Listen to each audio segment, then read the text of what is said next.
Brought to you by Vigor, co-powered by Sensodyne and Vimal. ಬಾಯಲ್ಲಿ ಹೇಳಿ ಕೇಸರಿ. Election top 25 ಗೆ ಸ್ವಾಗತ. ನಾನು ಅವಿನಾಶ್ ಶಿವನ್. ಲೋಕಸಮರದ ಕುರಿತ 25 ಸುದ್ದಿಗಳನ್ನು ಕ್ವಿಕ್ ಆಗಿ ನೋಡ್ಕೊಂಬರೋಣ. ನಿನ್ನೆ ಬೆಳಗಾವಿ, ಶಿರಸಿ, ದಾವಣಗೆರೆ, ಹೊಸಪೇಟೆಯಲ್ಲಿ ಭರ್ಜರಿ ಕ್ಯಾಂಪೇನ್ ಮಾಡಿರುವಂತಹ ಪ್ರಧಾನಿ ಮೋದಿ ಇಂದು ಬಾಗಲಕೋಟೆಯಲ್ಲಿ ಮತ ಶಿಕಾರಿ ನಡೆಸಲಿದ್ದಾರೆ. ಬಾಗಲಕೋಟೆ ಕ್ಷೇತ್ರದ ಪಿಸಿ ಗದ್ದಿಗೌಡರ ಹಾಗೂ ವಿಜಯಪುರ ಅಭ್ಯರ್ಥಿ ರಮೇಶ್ ಜಿಗಜಿಣಗಿ ಪರ ಮತಯಾಚನೆ ಮಾಡಲಿದ್ದಾರೆ. ಕೆಲವೇ ಕ್ಷಣಗಳಲ್ಲಿ ಬಾಗಲಕೋಟೆ ಹೆಲಿಪ್ಯಾಡ್ಗೆ ಪ್ರಧಾನಿ ಮೋದಿ ಆಗಮಿಸಲಿದ್ದಾರೆ. ಮಧ್ಯಾಹ್ನ 12:15ಕ್ಕೆ ವೇದಿಕೆಗೆ ಆಗಮಿಸಿ ಮಧ್ಯಾಹ್ನ 12:55ರವರೆಗೆ ಸಮಾವೇಶದಲ್ಲಿ ಭಾಗಿಯಾಗಲಿದ್ದಾರೆ. ಬಳಿಕ ಮಧ್ಯಾಹ್ನ 1 ಗಂಟೆಗೆ ಹೆಲಿಕಾಪ್ಟರ್ನಲ್ಲಿ ಸೊಲ್ಲಾಪುರದತ್ತ ಪ್ರಯಾಣ ಬೆಳೆಸಲಿದ್ದಾರೆ. ಇದೇ ಮೊದಲ ಬಾರಿಗೆ ಪ್ರಧಾನಿ ಮೋದಿ ಹೊಸಪೇಟೆಯಲ್ಲಿ ವಾಸ್ತವ್ಯ ಹೂಡಿದ್ರು. ಬಳಿಕ ಭಟ್ರಳ್ಳಿ ಆಂಜನೇಯ ದೇಗುಲದ ಹೆಲಿಪ್ಯಾಡ್ನಿಂದ ಬಾಗಲಕೋಟೆಗೆ ಪ್ರಯಾಣ ಬೆಳೆಸಲಿದ್ದಾರೆ. ಕೆಲವೇ ಕ್ಷಣಗಳಲ್ಲಿ ನಡೆಯಲಿರುವ ಚುನಾವಣಾ ಸಮಾವೇಶದಲ್ಲಿ ಭಾಗಿಯಾಗಲಿದ್ದಾರೆ.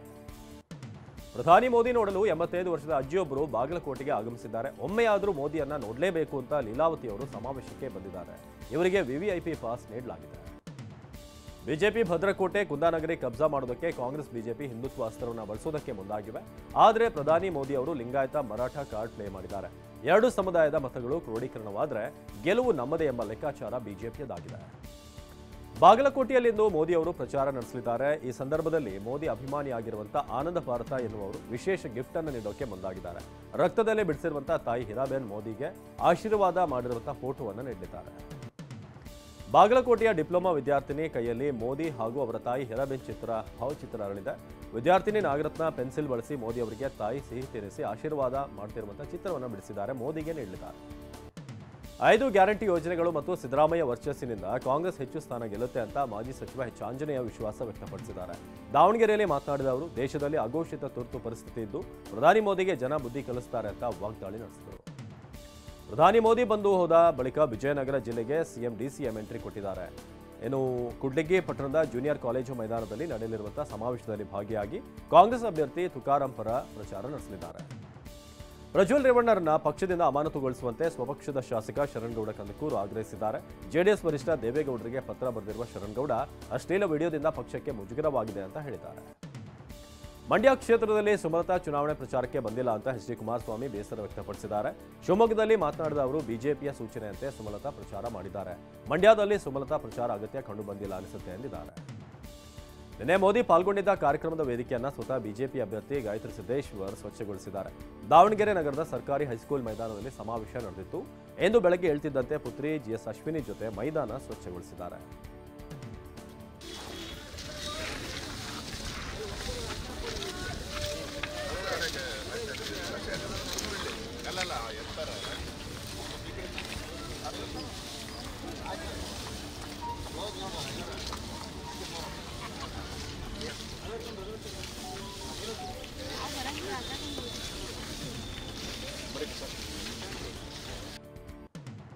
ಪರಿಹಾರ ಹಣಕ್ಕಾಗಿ ಕರ್ನಾಟಕ ಸೇರಿದಂತೆ ದಕ್ಷಿಣದ ರಾಜ್ಯಗಳು ಕೋರ್ಟ್ಗೆ ಮೊರೆ ಹೋಗ್ತಿವೆ ಅಂತ ಮಾಜಿ ಸಿಎಂ ಕುಮಾರಸ್ವಾಮಿ ಕಿಡಿಕಾರಿದ್ದಾರೆ. ಶಿವಮೊಗ್ಗದಲ್ಲಿ ಮಾತನಾಡಿದ ಅವರು, ಏನೇ ಸಮಸ್ಯೆ ಇದ್ರೂ ಲೋಕಸಭೆಯಲ್ಲಿ ಚರ್ಚೆ ಮಾಡಬೇಕು, ಆದರೆ ಪರಿಹಾರಕ್ಕಾಗಿ ರಾಜ್ಯಗಳು ಕೋರ್ಟ್ಗೆ ಹೋಗ್ತಿವೆ ಎಂದಿದ್ದಾರೆ.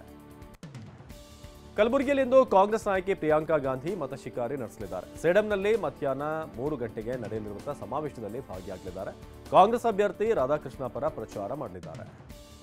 ಕಲಬುರಗಿ ಜಿಲ್ಲೆಯ ಜೇವರ್ಗಿ ಪಟ್ಟಣದ ಬಿಜೆಪಿ ರಾಜ್ಯಾಧ್ಯಕ್ಷ ಬಿವೈ ವಿಜೇಂದ್ರ ರೋಡ್ ಶೋ ನಡೆಸಲಿದ್ದಾರೆ. ಸಂಜೆ 5 ಗಂಟೆಗೆ ಬಿಜೆಪಿ ಅಭ್ಯರ್ಥಿ ಉಮೇಶ್ ಯಾದವ್ ಪರ ಮತಯಾಚನೆ ನಡೆಸಲಿದ್ದಾರೆ. ಪ್ರಧಾನಿ ಕಾರ್ಯಕ್ರಮ ಮುಗಿಸಿ ಬಿವೈವಿ ನೇರವಾಗಿ ಜೇವರ್ಗಿಗೆ ಆಗಮಿಸಲಿದ್ದಾರೆ. ಇವಿಎಂ ಧ್ವಂಸಗೊಳಿಸಿದ ಇಂಡಿಗನತ್ತ ಮತಗಟ್ಟೆಯಲ್ಲಿ ಮತದಾನ ನಡೆಯುತ್ತಿದೆ. ಚಾಮರಾಜನಗರ ಲೋಕಸಭಾ ಕ್ಷೇತ್ರದ ಇಂಡಿಗನತ್ತ ಗ್ರಾಮದಲ್ಲಿ ಮತದಾನ ಆರಂಭವಾಗಿದ್ದು ಸಂಜೆ 6ಕ್ಕೆ ಮುಕ್ತಾಯವಾಗಿದೆ. ಮುನ್ನೆಚ್ಚರಿಕಾ ಕ್ರಮವಾಗಿ ಮಧ್ಯರಾತ್ರಿ 12 ಗಂಟೆವರೆಗೆ ನಿಷೇಧಾಜ್ಞೆ ಜಾರಿಗೊಳಿಸಲಾಗಿದೆ. ಗದಗ ಜಿಲ್ಲೆಯಲ್ಲಿ ಇಂದು ಬಿಜೆಪಿ ನಾಯಕರು ಮತ ಶಿಕಾರಿ ನಡೆಸಲಿದ್ದಾರೆ. ಬಿಜೆಪಿ ಅಭ್ಯರ್ಥಿ ಬಸವರಾಜ ಬೊಮ್ಮಾಯಿ ಪರ ಬೆಟಗೇರಿ ನಗರದಲ್ಲಿ ಸಂಜೆ 4ಕ್ಕೆ, ವಿಪಕ್ಷ ನಾಯಕ ಆರ್ ಅಶೋಕ್ ಪ್ರತಾಪ್ ಸಿಂಹ ಪ್ರಚಾರ ನಡೆಸಲಿದ್ದಾರೆ. ಬಿಜೆಪಿ ನಾಯಕಿ ತಾರಾ ಅನುರಾಧ ಕೂಡ ಬಸವರಾಜ ಬೊಮ್ಮಾಯಿ ಪರ ಮತಯಾಚನೆ ನಡೆಸಲಿದ್ದಾರೆ. ಮಧ್ಯಾಹ್ನ ಬೆಟಗೇರಿ ನಗರದ ವಿವಿಧ ವಾರ್ಡ್ಗಳಲ್ಲಿ ಮನೆ ಮನೆ ಪ್ರಚಾರದಲ್ಲಿ ಭಾಗವಹಿಸಲಿದ್ದಾರೆ. ಇಷ್ಟು ಸುಳ್ಳು ಹೇಳಿರುವಂತಹ ಪ್ರಧಾನಿ ನೋಡಿಯೇ ಇಲ್ಲ ಅಂತ ಸಚಿವ ಸಂತೋಷ್ ಲಾಡ್ ಕಿಡಿಕಾರಿದ್ದಾರೆ. ಶಿವಮೊಗ್ಗದಲ್ಲಿ ಮಾತನಾಡಿದ ಅವರು, ಕೆಲಸ ಮಾಡಿದ್ದೇನೆ ಮತ ಹಾಕಿ ಅಂತಿಲ್ಲ, ಅದರ ಬದಲು ಪಾಕಿಸ್ತಾನ ರಾಮ ಮಂದಿರ ತಾಳಿ ಬಗ್ಗೆ ಮಾತನಾಡ್ತಾರೆ, ಇಂಥ ಪ್ರಧಾನಮಂತ್ರಿ ಬೇಕಾ ಅಂತ ಪ್ರಶ್ನೆ ಮಾಡಿದ್ದಾರೆ. ಕೊಪ್ಪಳ ಜಿಲ್ಲೆಯ ಕುಷ್ಟಗಿಯಲ್ಲಿಂದು ಸಿಎಂ ಸಿದ್ದರಾಮಯ್ಯ ಪ್ರಚಾರ ನಡೆಸಲಿದ್ದಾರೆ. ಮಧ್ಯಾಹ್ನ 3 ಗಂಟೆಗೆ ಆಗಮಿಸುವ ಸಿಎಂ ರಾಜಶೇಖರ್ ಹಿಟ್ನಾಳ್ ಪರ ಮತಯಾಚನೆ ಮಾಡಲಿದ್ದಾರೆ.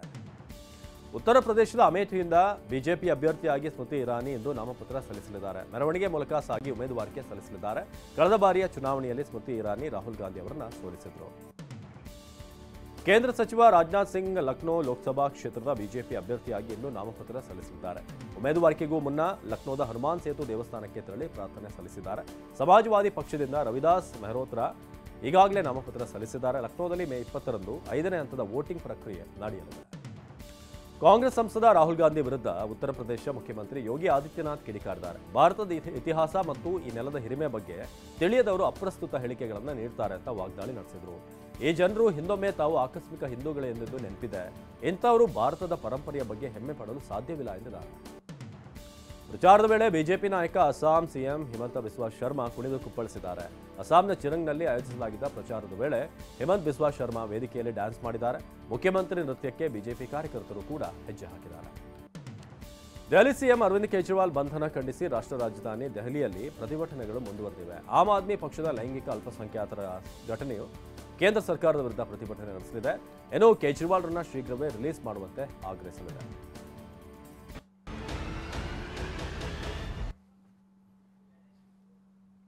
Brought to you by V-Guard, co-powered by Sensodyne and Vimal. ಬಾಯಲ್ಲಿ ಹೇಳಿ ಕೇಸರಿ.